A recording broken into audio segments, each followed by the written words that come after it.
Music theory is very often misunderstood as a vehicle for you, the bass player, to make the connection with the music that you want to play.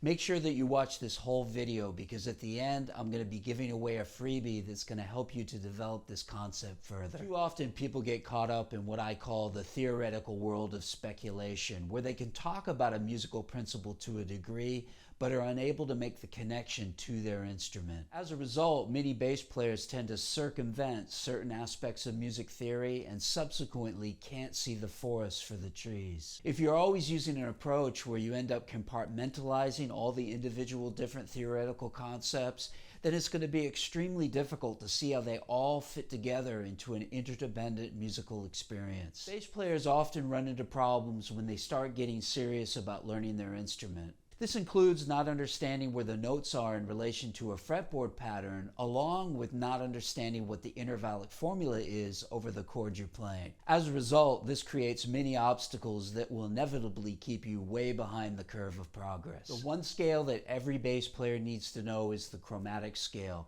but it's super important to understand the context of how the chromatic scale superimposes over a major scale and creates all the different intervallic formulas for all the different chord types that you're playing. So the two most important music theory concepts that every bass player absolutely needs to know are intervals and keys. But it's not as simple as just memorizing this information in order to pass a rudimentary music theory test. We want to be able to use this stuff, so stay with me just a little longer. Okay, so what I'm going to do now is give you a few examples of how we can take this chromatic scale and then superimpose it over the major scale to create all the formulas that we need in order to fit over all the different corresponding chord types.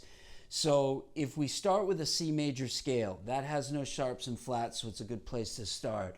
We've got the root, we've got the major second, we have a major third, perfect fourth, perfect fifth, major sixth, major seventh, and then perfect octave.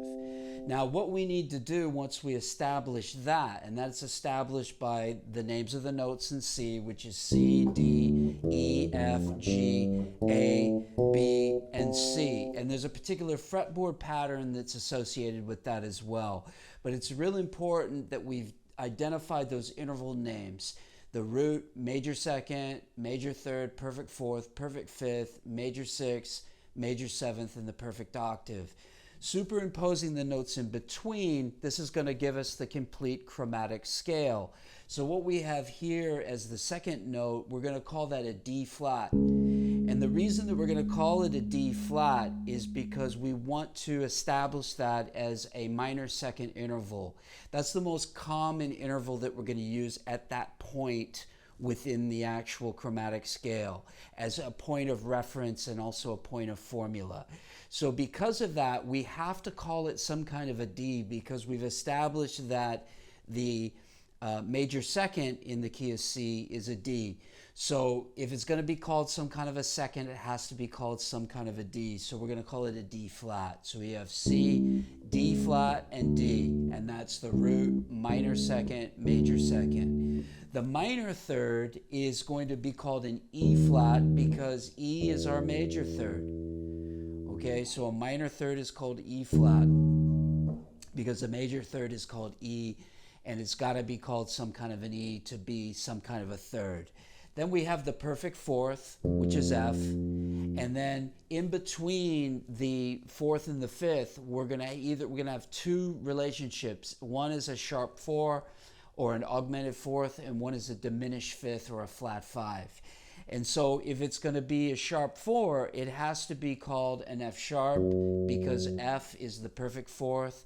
And if it's a flat five, it's got to be called a G flat because G is the perfect fifth. So that note here could either be referred to as an augmented fourth or a diminished fifth. And it's going to be seen like that depending upon what note name you call it. So then moving up, we continue with a sharp five. And if it's a sharp five, it's going to be called a G sharp. And if it's a flat six or a minor six interval, it's going to be called an A flat. The sharp five would also be referred to as an augmented fifth.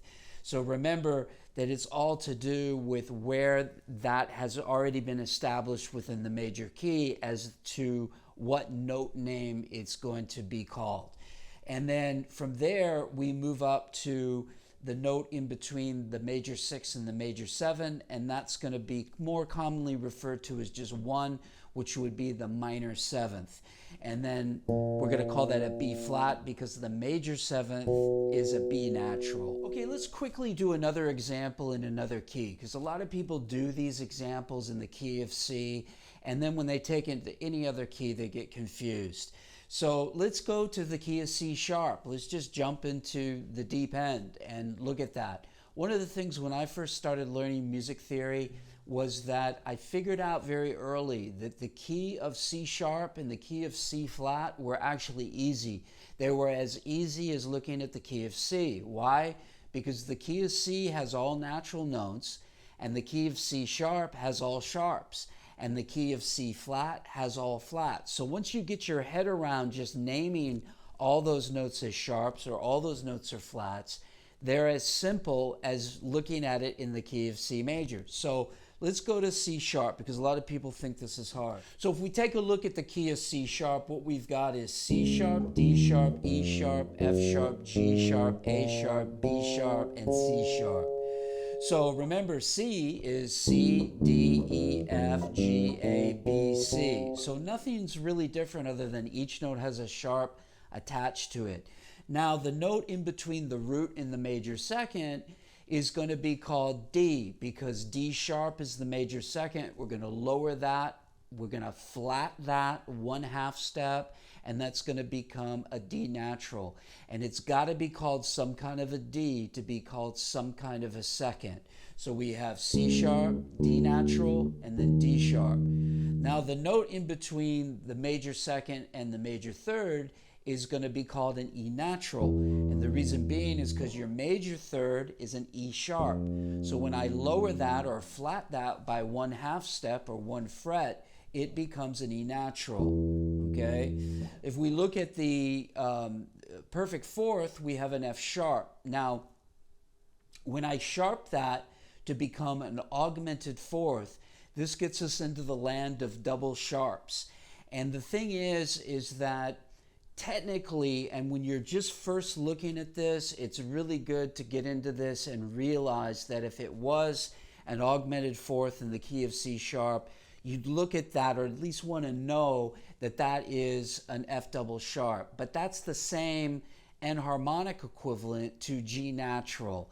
And for playing purposes, it's probably easier just to change it into a G. But know that technically, coming from F sharp to sharp that to turn it into an augmented fourth, you want to be able to see that at least in the beginning as an F double sharp.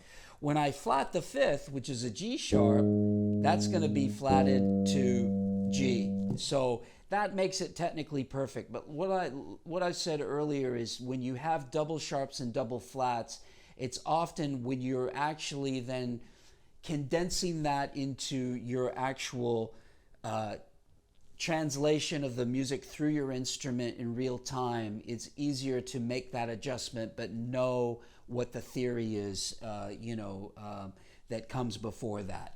So if we carry on, then we've got the sharp 5, again, is going to be a G double sharp, or an A natural is going to be the minor 6 or flat 6. And again, the same thing applies for how you look at these double sharps and stuff. And then in between the major 6 and the major 7th is going to be a B natural. So what's often almost easier to look at, like, for instance, if I was to look at this as a C sharp minor 7, or let me just rephrase that, if I was going to form a C sharp minor 7 chord from the formula of the minor 7th, which is the root, the flat 3, the 5, and the flat 7. If I did that with C sharp in the root, it would give me C sharp, E natural, G sharp, and B natural. So C sharp, E, G sharp, B. That's not so difficult to look at. So the last example that I want to do is in the key of E flat major. I want to give you a flat key. So this key has 3 flats. So we have E flat, F, G, A flat, B flat, C, D, and E flat, or root, major second, major third, perfect fourth, perfect fifth, major 6, major 7, perfect octave. So again, if I start to superimpose all those chromatic notes over this, what I get here from my first note in between the root and the major second is an F flat. So I have E flat, F flat, F, and then G was my major third, so G flat is my minor third or flat 3, okay? A flat is the perfect fourth, so if I raise that to an augmented fourth, it's going to be A natural, but B flat is my perfect fifth, so if I lower that by 1/2 step, it becomes a B double flat technically. Remember when we sort of use it in practical application, we want to sort of translate that or transpose that really just to an A natural and know the theory behind it. If I then raise that B flat 1/2 step to an augmented fifth or a sharp 5, I get a B natural.